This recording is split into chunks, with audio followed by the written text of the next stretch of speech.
back to OnlyFans, the Dolphins postgame show, presented by Sports with Soso. I'm your host, Joel, and with me as always is Soso, who's looking like he's about to try out for the Dolphins. Even Put though me the in, coach. Dolphins, we don't need the help, Cho. We got it. We got it. Put We me got it in, on lock. coach. We got it. And with us is Martin Ortega, the skeptical one. What's up, Martin? How was the game, brother? Yeah. Let's talk about that. I have two things to say. No, a little few things. Don't worry about it. All right, we're gonna get into that now. Martin was at the game. He actually got to see this victory in person. But the Dolphins, as everybody know, were facing the AFC East and the AFC champions. Pretty much is what everybody was saying this year going into it. That the Bills are the favorite to win it all. And the story still remains somewhat true because they were missing a couple guys. We'll get that out of the way up front and early. The Bills didn't have their full force of guys, but the Dolphins were able to go wire to wire in back-to-back weeks and pull out a tough victory, man. Last week we kicked off the show. I asked you guys one word to describe how you guys would describe this game, and I'm going to ask you guys the same thing, but I'm gonna lead us off. I'm gonna say this week's win was gritty, man. This was a real gritty win. What would you guys say? I mean, Martin, go ahead, bro, because you were at the game. Uh, I think it was much needed. Let's just say much needed. Okay. For me, it was a big time win, right? Where we showed not only the Bills that this team can win and win ugly and win in pretty forwards, right? But that the coaching staff and the players and the system that we're working on developing is really starting to bode well for this team, and the results are showing it, bro. Absolutely, man. No, it was everything we wanted as far as the victory goes, right? We're 3-0, baby. I mean, let's go. We're the only Right? undefeated team in the AFC right now. I don't know how That's things huge.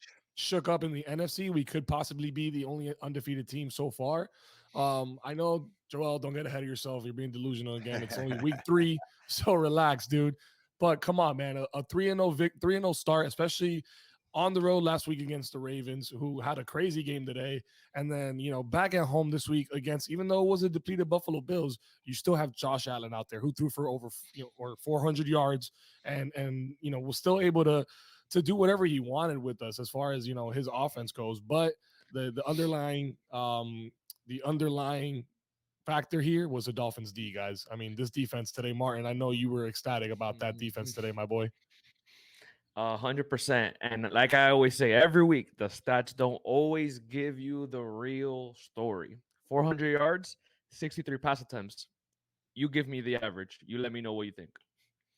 Yeah, and that's a big part of the defense, the defensive line really taking a hold of the game, right? To hold a team like the Bills to 14 points in the first half, and then only give up 5 points after that, which was two of them we gave on that weird ass safety that we'll get to later, but big defensive performance. Yeah. So we start off the game. They get the ball and they come down right down the field and they score, just like the Bills do. Right? They look good. It was one of those moments where it was like, damn, like, we could be in for one today, boys. Let me tell you And something. That was a yeah, big talking point, real quick. I'm sorry to cut you off, but like Xavier had that penalty, and we would have stopped them on a third down and been the first team in Lord knows how long to stop them from scoring a touchdown on their first drive. And it took them a 4th-and-goal try to get that touchdown. So yeah, they passed it over to Devil Singletary. There was a wide breakdown open. in coverage, and he was wide open. So they go for it on 4th down. It is what it is, and they score to start the game. Remain perfect. Those guys are opening drive scoring machines. But then the Dolphins come down, and the first drive from Tua and gang is a little lackluster. We end up having to punt the ball away. Am I right? Is that Yep. is that what happened there? Yes, sir. But then shortly thereafter, we're able to get a huge turnover courtesy of second-year man Javon Defense. Holland. Yeah, the defense, man. Get a huge turnover. I thought it was going to be another scoop and score for Melvin Ingram, but we managed to get the ball, and then Chase Edmonds ended up running the ball in from the 1-yard line for us to score and tie up the game. What a Sloppy. play. But that was a sloppy drive. Just saying. That was sloppy. Yeah, for sure. Sloppy drive, but um like we're accustomed to the defense stepping up, right? In times of need where we put them down there again. Shout out to Morstead, another great punt to pin the Bills deep in to their zone. Xavier with the blitz, not Xavier, Holland with the blitz, and really making contact and being smart about it. He didn't try to like hit or destroy Josh Allen. He was really trying to just get to him and bother him. And it just so happened that instead of laying the hit, he was able to get his arm around his arm, knocking the ball loose. And Melvin Ingram there for the scoop yet again, his second recovery on the season. That guy has a nose for Defense. the football. Defense, man. The defense putting the pressure, the defense coming up with the ball, the defense giving the offense an opportunity. And then this year, what we're seeing that we didn't Goodness. really see enough about last year was the offense reciprocating the defense efforts, right? We saw Tua be able to get, something generated where we end up getting a touchdown. So then again, we're neck and neck. We end up doing this again in the second quarter. It's kind of a battle. McKenzie scores. That kid, Isaiah McKenzie, he's a South Florida kid, all over the field for the Buffalo Bills. Had a hell of a day for himself. But we ended up bouncing back, and then we had River Craycraft, our second tight end, our backup tight end, who had a touchdown in the second quarter to tie the game back up before the half. What do you guys think about this kid, man? We got Gesicki sitting out here like, yo, throw me the ball, and yeah, we're throwing the ball to Craycraft. If you ask me, we're just throwing the ball a little too much. All the attempts weren't there today. I felt the run was not there at all until we started. I believe it was the second quarter or the second half running the ball. That's still the tale of my story of this season. We have not Yeah, run the ball at all. You're a not running enough. coach. No, at all. I feel like we run a drive or four plays and there it goes. Yeah. So yeah, we saw little plays to the Craycraft touchdown, but other than that, it took to the second half to actually see the passing game open up. Well, the reason I brought that Craycraft one is because I know that was one that you felt particular about there. Mhm. The choice of throw was a little questionable by Tua. Maybe Questionable? double coverage, maybe triple coverage, maybe there was a man wide open, but he threw a hell of a pass and he connected with his man. He threw it in a place where only his receiver could catch it, and they connect for a second touchdown on the season. So But let the me tell you result Ye- guys is something. outstanding. Yeah, but let me tell you guys something, bro. And I said it in our chat, right? Like you call it what you want, but when you look at that play in the view that Martin had, yeah, he threw it into quote unquote triple coverage, Triple coverage, yes. right? But again, look where the ball placement was, right? Look where the route was ran to. Look where everything was set up to put it in a specific window where Tua says, "I'm gonna hit my guy here, and if I can stick it, great, that's a touchdown. If not, my guy's gonna be able to bat it down." I just Yeah. think that that just shows how confident Tua is in himself to put dimes out there, because that wasn't the only dime he threw today. He threw several dimes, including a 42-yard bomb to Jalen Waddle on the money in stride, like after a beautiful double move by Waddle. Well, I feel like he's really trusting in his arm. that was later in the game. That was later in the second half, which we're going to get to right now. But before we do, the perfect segue He- into that was what happened moments before the first half ended. Mm, Um, we saw Tua go down. It was a fair play. I think they called the roughing the passer in the end, but they just pushed him down and he was falling back. His head ends up hitting the the field, turf. the grass, yeah, the turf. And he looked like he was woozy. His legs kind of buckled from under him. He had to get assisted walking out, and then his return was questionable. We didn't know if we were going to see him again. We saw Teddy Bridgewater take a couple snaps. It looked ugly. It was a lot of concern. The questions going into the second half, like what was going on. But then we saw him actually come back, which there may or may not be an investigation. I think the NFL announced, the NFLPA announced there's an investigation Mhm. as to what was the protocol They did. that he had to, that he went through to clear to get back in the game. We'll find that out later on in the week, I guess. But he came back in the game, and like Soso said, he made some big plays. I mean, Tua didn't have the stat lines he had last week. He was only 13 for 18, 186 yards, and that one touchdown to Craycraft. But he did make a couple plays after he got hurt. Before that half ended, that ultimately led to us getting that victory. And we saw the drop off, right? Like everybody was like, "Oh, but Teddy Bridge this year could take snaps for," and that's a shot at you, Champagne Punk, because Bridgewater came in the game and did not look confident at all. Did not look like he was up to game speed at all, or even knew what that offense was clicking like. And the drop off there was big time felt. So when Tua went back to the locker room, I'm sure I'm not the only one who was like, "Man, we need this guy back ASAP." No, we're No, concerned, the man. stadium was quiet. Of course. And let me tell you, man, that was Martin, you could tell us that was a packed stadium. That was a packed house, right? Right? 60,000 plus fans in there. How was the the away Buffalo fans? How was the the Buffalo away side? section, you couldn't see a seat. Everything was being blocked by a person, That's, literally. But I I will saw, say, that's overall, nice. it was That's a so packed nice. game. It was a packed game. But to me, yeah, Bills fans did not miss a beat. They nah, were there all game. They most traveled. of those fan bases travel well, especially from the north. Mhm. And I would too if I lived in a shit town like Cleveland, Ohio, or Buffalo, New York. I would want to get Enjoy away that from plane nice ride weather. home. Exactly. But good But for them, man. They got a nice little vacation to see their team lose. That's good. That's money in our pocket. You know what I Yes, mean? The sir. city, we got all that revenue, baby. Yes, Even sir. though we're gonna have to pay taxes on that, but whatever. Whatever. but Back to the game. I You would go ahead. say I would say to I know I'm going back a little bit, but to that pass that obviously nobody knows what I'm talking about unless I showed it to you. Mostert was wide open, literally as the receivers cut their ways. It was the triple team went directly through to Craycraft, and Mostert had a wide open touchdown that could have been. I get it. It was a touchdown. Nobody complains. It is what it is. Mostert was wide open, and I felt like he should have taken that route, but you know. Yeah, but back to what you were saying, the lack of the offensive diversity as far as what we're calling here is a lot more plays. Even though only 18 pass plays this week, I'm looking up the rushing plays. Not a whole Yeah, lot in that run at all. department as well. Even though Six Edmonds did have a rushes, couple runs that he kind of broke out, and we were like, oh, okay, it looked pretty good. What'd you say? 6 rushes for Edmonds? six Yeah. rushes for Edmonds, eight for Mostert, but not enough. I'm telling you, if you Not guys want to enough. keep But one of the big reasons in this game in particular why we couldn't even see more of not even a balanced attack, but more of an attack was, man, the time of possession. These guys had the ball pretty much the entire game. It was absolutely ridiculous. But but can I that say goes to something? what you're saying. Yeah, go ahead.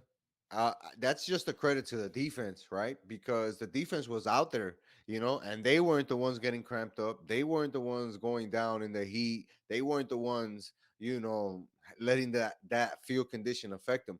In contrast, they were the ones excelling, right? Because we can say that the defense really stepped their game up in that second half, and we're playing like a defense of old, right? Like led by this guy, but when you have that type of defensive performance, it allows the offense to relax a little bit more, or at least get away with a lot more. Because I'm with you, we need to see a real commitment to the running game moving forward. But if you would have told me that we would have been 3-0 to start the season, beating teams like Baltimore, Buffalo, and New England, I don't think I would have seen that start. And any way that we would have gotten it would have been amazing. Yeah, but Oh I don't, yeah, I don't man. want. I would like to clean it up now, especially when you see an injury to whatever it was, whatever it's going to be. It's whatever it is in the past. But if you want to keep your quarterback clean, which our O line has done a great job of, why not run the ball, give him a balance, open up the pass game even more for him? It's just I don't understand how McDaniel's is a running coach, but Here's the hasn't done thing, it. man. Here's the thing. I don't know if you saw the clip that went around this week. I forgot what player it was I was talking about him, but he was praising McDaniels, and we had that's something that we haven't Just done. This Riley. is now week 3, so I want to make sure we give this man his praise because he's doing a hell of a job with this team and the position that he's in. He's a magician, man. He's making some great play calls, and one of the things that this player was talking about was that he hasn't opened up. He's not going to open up his entire playbook. He's just going to do. He's kind of bob and weave right now, like the early rounds of a boxing match. He's going to bob and weave and kind of feel his opponents out and give them, the basic stuff before he really starts using guys in non-traditional ways. You're getting your waddle on your end around routes and doing some crazier things with Tyreek Hill, right, in space. So we're gonna see what we want. We're gonna see that, like a little bit more of that playbook opening up. We were complaining last year about Tua not throwing the deep ball, right? And like we talked about now in crunch time when we needed it most, we saw Tua throw the ball 45, 50 yards down the field. Beautiful pass, catching Jalen Waddle in stride and setting us up ultimately to get that game-winning touchdown. What would be the game-winning touchdown? But my thing is that you're literally leaving the defense out to dry by leaving them out most of the game. And nobody gives enough credit to the defense. But if it wasn't for the defense today, we're nowhere near in this game at all. And I feel like that just helps out your counterpart in the defense. That's it. That's all I I'm don't saying. know about not being nowhere near it. Like Tua made the throws when he had to. Nope. Yeah, Second half. You know, and if you think about it, without him making that read, another read, another good throw to another open wide receiver to Great throw. Jalen Waddle. Great throw. Without that, we don't win the game, right? Because running the ball would have not been an effective way to try to come back into this game, right? Because we Yeah. weren't being able to penetrate the great defensive line that the Bills I'm have. I'm just not saying I'm saying not to wait to the fourth quarter to run. I'm saying start from the beginning and I Yeah. then get that, that's but Establish how we the see how run the game game goes. early. I Yeah. get That that, but my point is this: win, however you can win the game, because a lot of the true. coaches they come out and in the second half they don't make the right adjustments. They don't recognize what's the offense doing well, doing bad, defense doing well, doing bad, and they don't make those proper adjustments. We got to give a lot of credit to McDaniel in his third Yeah. game as a head coach, right? Coming in here, making the proper adjustments, making the right play calls, getting this team in a position to be successful, and every time he's done so, the team has responded. So I'm happy with the win. Of course, there are things to clean up, but we're 3-0 and we beat three impressive teams. Cut it Yeah, however but you want. That's if impressive. you're if you're giving praise to McDaniel's, Boyer needs 10 times more credit, in my I don't think opinion. so. He's Yeah, inheriting that defense. well, he's been coaching it as well, and you have to understand. And if you want to give anybody a knock, and I will say it because it almost cost us a game, that goal line stance, literally for after that punt, they literally were right there. We Mhm. literally ran 3 plays or 2 plays and gave them the ball right there. With that set up the punt. I apologize, and put us in a bad spot. That's all I'm gonna say. You're talking about the butt punt. The butt punt, yes, Yeah, not the butt fumble, the butt punt. the infamous butt punt. Yeah, it got kind of scary there at the end, towards the end of the game, where we got a huge defensive stop with about 2 minutes left on the clock, and then we were right on the goal line, basically on the 1 yard line. They ended up getting the stop on us, so we are punting out of our own end zone, and we end up punting right into one of our blockers goes out of the back of the end zone for a safety. Now it's a 3-point game. It got a little hairy there. Our defense, who's been gassed the whole game, has to come out and you make another great series. But man, let me tell you, that same defense that's making those great plays also put themselves in those same situations, because late in the game there was a couple times where Josh Allen, it's like, man, that guy, I don't know how many yards after contact that guy had on this game, or one guy would have him and that guy would just be gone for another 5, 6, 10 yards. That's a So big boy. that's the thing Not too, that man. it was what I mentioned last week, right? Where whoever got to him first has to make the tackle, and there was a Yeah, couple of times where it was Agba, Jaden Phillips, or whatever, really making that initial contact, but not being able to bring him down. And he broke us for that, right? He was able to get a lot of first down and a lot of positive yardage on that, and even making some throws. So yeah. again, we just beat a really tough team in an ugly fashion. Yeah, it's ugly, but a win is a win in the NFL, and I think that this really shows that the Dolphins have something going on, positive on the Agreed. team, and they have 100%. something to build towards. So, right, but we Absolutely, got to man. see that running game develop, Yeah, no that's more. doubt. That's what That's we all I'm want to see saying. more of. We all That's do. all I I'm think saying. we're all on the same page there. We want to see more of that, but we also want to see more of the Dolphins winning, and that's exactly what For we're sure. getting right now.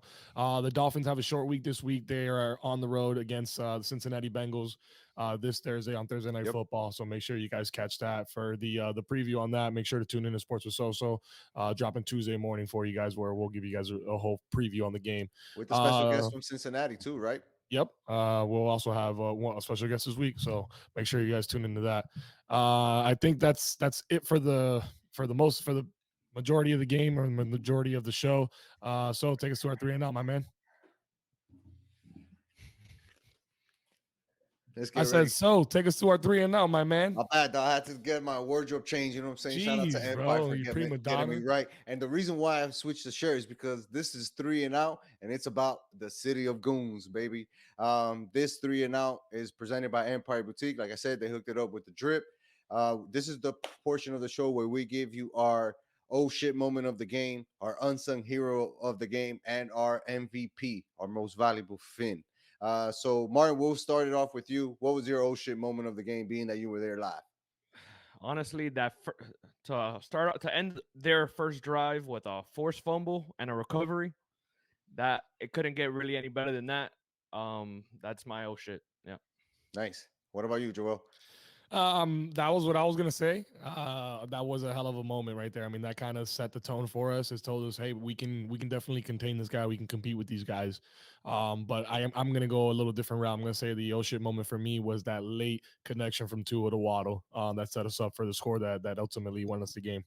Good call. My oh shit moment of the game is going to be the Morstead butt punt because I'm pretty sure that every single Dolphin fan said, "Oh shit," when we saw that punt happen and what it could have meant. But ultimately, the Finns are able to clean it up on defense and get the victory against the Bills.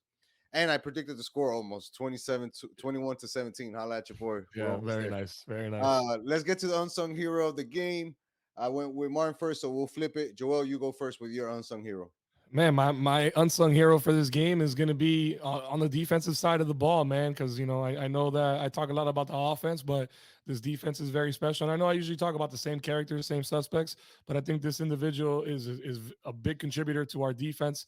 Some would say he's probably the heart of that defense. Jerome Baker, man, hell of a performance today, all over Great the call. place, all over the field.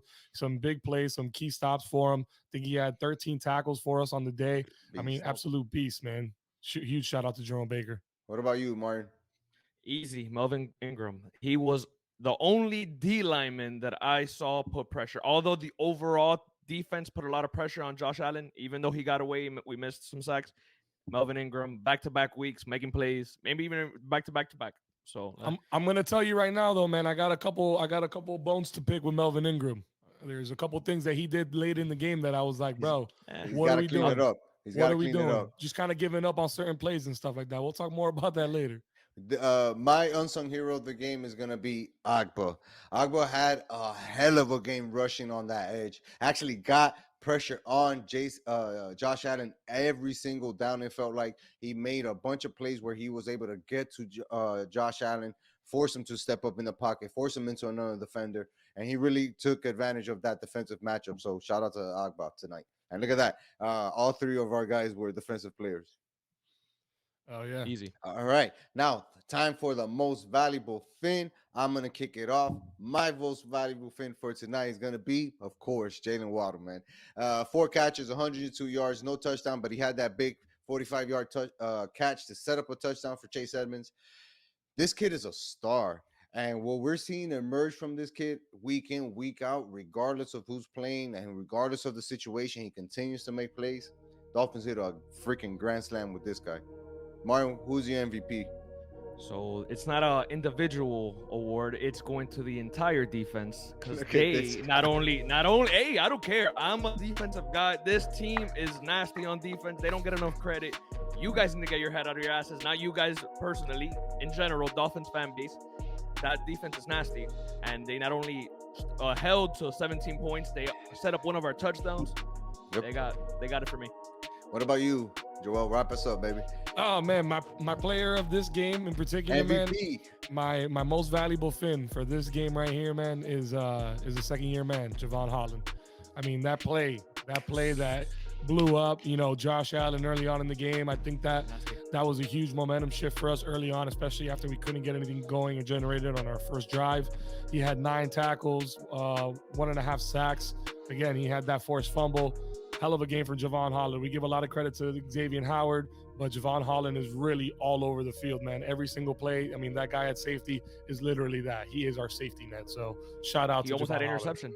He Yep. almost got the We interception too. well, not just him. the Our, game, yeah. our probably 3 or Yes. 4 guys on defense almost had Oh, yeah. interceptions. A wonderful, wonderful defensive performance tonight. And look, it's weird. I'm sure if we would have told any Dolphins fan, like, hey, we're going to go into the Bills and beat them, and Tyreek Hill is only going to have 2 catches for 33 yards, they would have looked at us like we were crazy because this guy didn't really have the numbers to back up his impact, but him being out there is always a threat, and opened up Waddle tonight, and he got away with it, man. Oh yeah. All right, gentlemen, great work. It was a hell of a week. Now go out and get some rest and get ready for Short week turnaround. 4. Yep, we got a short week. We got the Bengals on Thursday, man, and I can't even feel better about this Dolphins team right now, man. Let's go Dolphins. Fins up, baby. Go defense. And thank you to everybody tuning in. Make sure you subscribe to the channel. And until next time, y'all.